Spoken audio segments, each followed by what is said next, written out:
আসসালামু আলাইকুম, আমি ঈশা। সবাইকে স্বাগত জানাচ্ছি আজকের ক্লাসে। আজকের ক্লাস দেখে বুঝতেই পারছো যে আজকে আমরা টুস কমপ্লিমেন্টের সাহায্যে যোগ বা বিয়োগ কিভাবে করতে হয় সেটা শিখতে যাচ্ছি।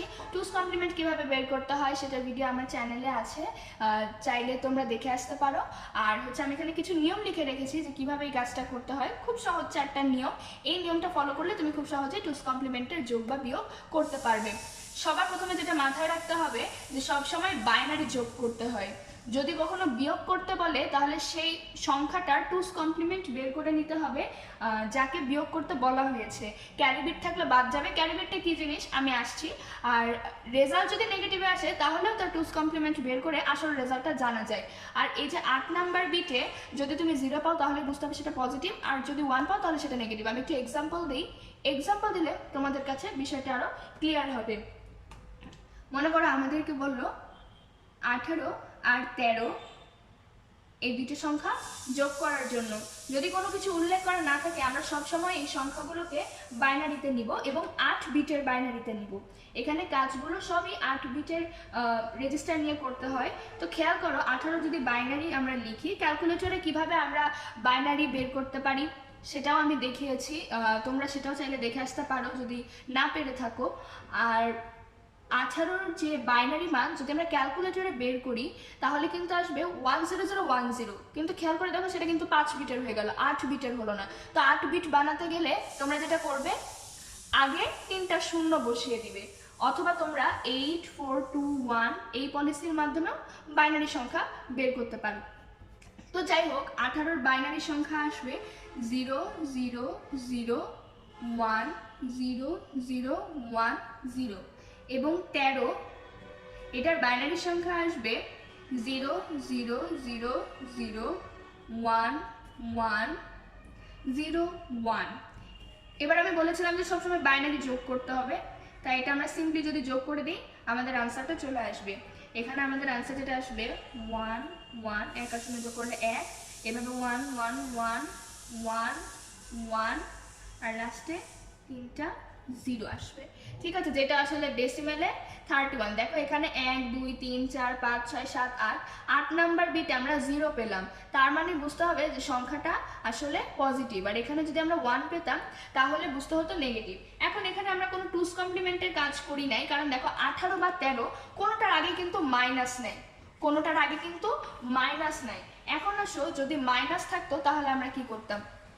মনে করো যে 18 থেকে 13 বাদ দিতে বললো, 18 থেকে 13 যদি বাদ দিতে বলে 18 তো পজিটিভ, কিন্তু 13-র আগে দেখো মাইনাস আছে, তার মানে আমরা বুঝতে পারছি এখানে 13-র টুস কমপ্লিমেন্ট বের করে নিতে হবে। আর আরেকটা জিনিস খেয়াল করে দেখো, আমি বলেছিলাম যে সবসময় বাইনারি যোগ করতে হবে, তাই মাঝখানের বিয়োগ চিহ্নটাকে আমরা কখনোই রাখবো না। 18 বিয়োগ 13 যদি থাকে সেটাকে আমরা এভাবে লিখবো। মাঝখানে যে কোনো উপায়ে হোক যোগ আনতেই হবে, যোগ এনে ভিতরে এটা মাইনাস হয়ে যাবে, কারণ নর্মাল অ্যালজেব্রার নিয়ম থেকেও তো আমরা এটা বুঝতে পারি যে প্লাস আর মাইনাসে আবার মাইনাসই হয়ে যাচ্ছে। তাই মাইনাসটাকে চেঞ্জ করে যদি আমরা এখানে প্লাসই লিখি, এটা মাস্ট, ভিতরে এখানে প্লাস লিখতেই হবে, তাহলে দেখো এটা -13 হয়ে যাচ্ছে। আমরা এটাকে এভাবে লিখলাম। এখন আমরা এই -13 এই সংখ্যাটার মানে টুস কমপ্লিমেন্ট বের করব। এখন কিভাবে করব দেখো, আমার ইনিশিয়াল সংখ্যাটা ছিল 13, 13-র বাইনারি মান খেয়াল করে দেখো 00001101। এখন শূন্যর পরিবর্তে 1 আর 1-এর পরিবর্তে 0 বসালে 1's কমপ্লিমেন্ট আসে, তাহলে এটা 1's কমপ্লিমেন্ট হবে 1 1 1 1 0 0 1 0। এবার 1's কমপ্লিমেন্টের সাথে যদি আমরা 1 যোগ করে দেই, 1's কমপ্লিমেন্টের সাথে 1 যোগ করে দিলে যা আসবে সেটাই কিন্তু আমাদের 2's কমপ্লিমেন্ট। তাহলে খেয়াল করে দেখো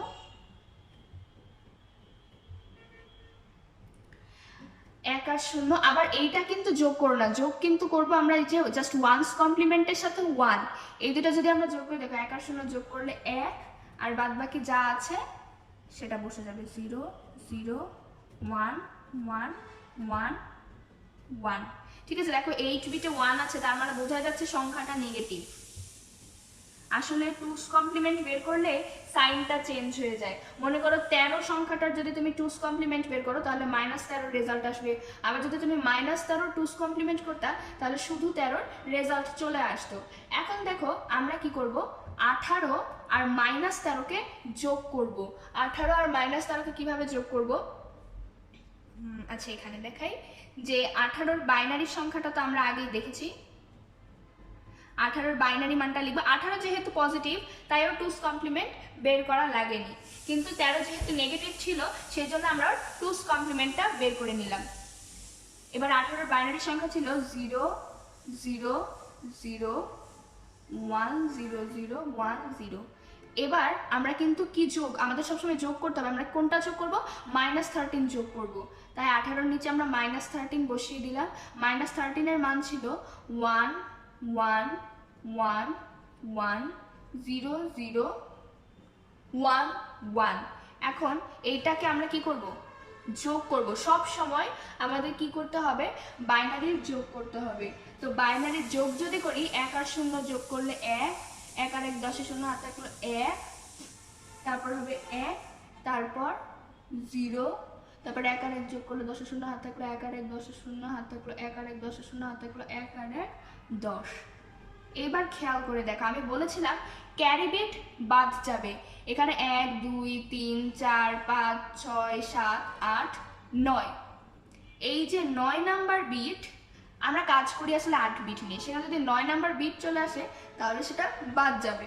ঠিক আছে, এটা তাহলে বাদ যদি চলে যায়, আমার 8 নাম্বার বিটে আছে 0, 0 থাকলে আমরা বুঝবো সেটা পজিটিভ একটা সংখ্যা। তো এই সংখ্যাটাকে তুমি ক্যালকুলেটরের মাধ্যমে যদি কনভার্ট করে দেখো সেটা আসবে 5 ডেসিমেলে, যেটার অ্যান্সার আসবে 5।